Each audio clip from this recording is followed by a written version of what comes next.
মরশুমে স্বর্ণকমল জুয়েলার্সের নিবেদন শুধু তোমারই জন্য। অফারটি চলবে 28 জানুয়ারি থেকে 15 ফেব্রুয়ারি। পান সোনার মজুরিতে 25% ছাড় ও হীরের মজুরিতে 100% ছাড়। লাকি ড্রতে আছে 10টি হোম অ্যাপ্লায়েন্সেস জেতার সুযোগ। চলছে গ্র্যান্ড ডায়মন্ড ফেস্টিভ্যাল, শর্তাবলী প্রযোজ্য। আসুন স্বর্ণকমল জুয়েলার্স, আগরতলা, উদয়পুর। দোকান প্রতিদিন খোলা। চুরি করতে গিয়ে হাতে নাতে আটক হয়েছে এক চোর এবং এলাকাবাসীরা তাকে হাতে নাতে আটক করে পুলিশের হাতে তুলে দেয় এবং তাকে কিন্তু উত্তম মধ্যমও দিয়েছে এলাকাবাসীরা। এবং এই ঘটনাটি সংঘটিত হয়েছে রবিবার গভীর রাতে বটতলী এলাকার বাসিন্দা তপন দাসের বাড়িতে। যখন চোর তার বাড়ি থেকে একটি বাইসাইকেল চুরি করে নিয়ে যাওয়ার সময় যখন ঘটনাটি প্রত্যক্ষ করেছে বাড়ির মালিক, ঠিক তখনই কিন্তু তাকে আটক করে এলাকাবাসী সহকারে তাকে আটক করে কিন্তু উত্তম মধ্যম দিয়ে পুলিশের হাতে তুলে দিয়েছে। আমরা এই বিষয়ে বিস্তারিত জানবো বিশালগড়ের প্রতিনিধি জীবন সাহার কাছ থেকে। জীবন, এই যে মানে চুরি করতে গিয়ে একেবারে হাতে নাতে ধরে ফেলেছে বাড়ির মালিক এবং এই ঘটনার বিষয়ে বিস্তারিত বলো। দেখো পড়ছি, আমি প্রথমে বলেছি সিপাহীজলা জেলা বর্তমানে এখন সারা ত্রিপুরা রাজ্যের বিভিন্ন নেশার করিডোরে পরিণত হয়েছে। আর এই নেশার করাল গ্রাসে যুব সমাজ যেমন ধ্বংস হচ্ছে, তেমন ধ্বংস হচ্ছে সাধারণ মানুষ। প্রতিনিয়ত তাদের বাড়ি ঘরে এই নেশার টাকার জোগাড় করতে একাংশ যুবকরা প্রতিনিয়ত চুরি কাণ্ড করে যাচ্ছে।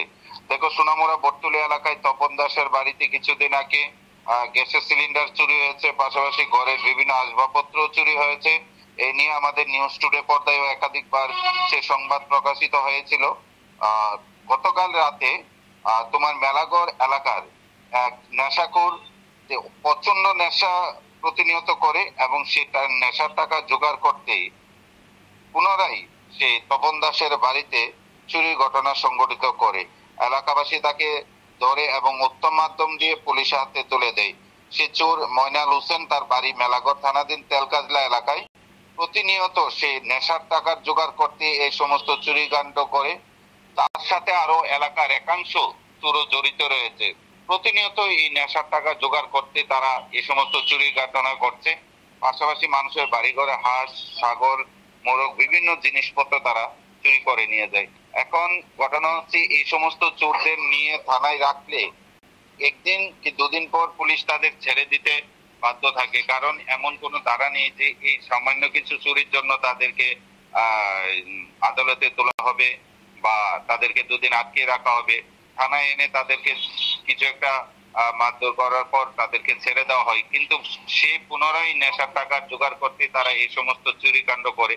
দেখো, কিছুদিন পূর্বে এক যুবক বলেছিল যেভাবে সবজি বাজারের মতো সোনামুড়া মহকুমার বিভিন্ন এলাকায় নেশা ছড়িয়ে ছিটিয়ে রয়েছে, সে সমস্ত নেশার তাদের সামনে আসছে, তারা প্রতিনিয়ত সে সমস্ত নেশা সামনে পাচ্ছে এবং সেবন করছে। যখন তাদের পকেটে টাকা না থাকে তখনই তারা এই নেশার টাকা জোগাড় করতে গিয়ে বিভিন্নভাবে চুরি কাণ্ড ঘটনা সংঘটিত করছে। ঠিক তেমনি এই কাল যে চুরির ঘটনা করেছিল, একটা বাইসাইকেল চুরি করে। দেখো, একটা বাইসাইকেল চুরি করে তার সংসার প্রতিপালন করা মোটেও সাধ্য নয়। সামান্য কিছু টাকা পেয়ে সে টাকা দিয়ে নেশা করবে, সেটাই হচ্ছে তার মূল লক্ষ্য। অসংখ্য ধন্যবাদ জীবন সঙ্গে থাকার জন্য। এই যে চুরিকাণ্ড সংঘটিত হচ্ছে প্রায় প্রত্যেক দিন, কিন্তু রাজ্যের কোথাও না কোথাও চুরিকাণ্ড সংঘটিত হচ্ছে, কিন্তু কোনোভাবেই কিন্তু লাগাম টানতে পারছে না প্রশাসন।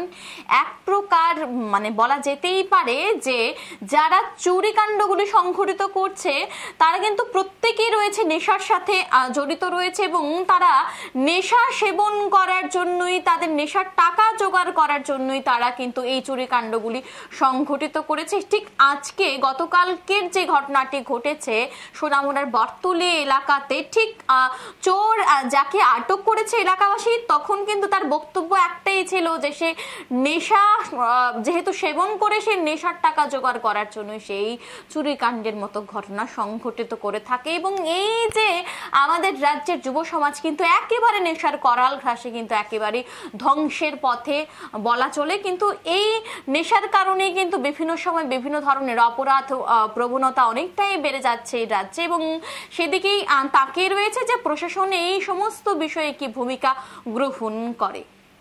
এখন সময় বিরতির সঙ্গে থাকুন। শ্যাম সুন্দর কোম্পানি জুয়েলার্স।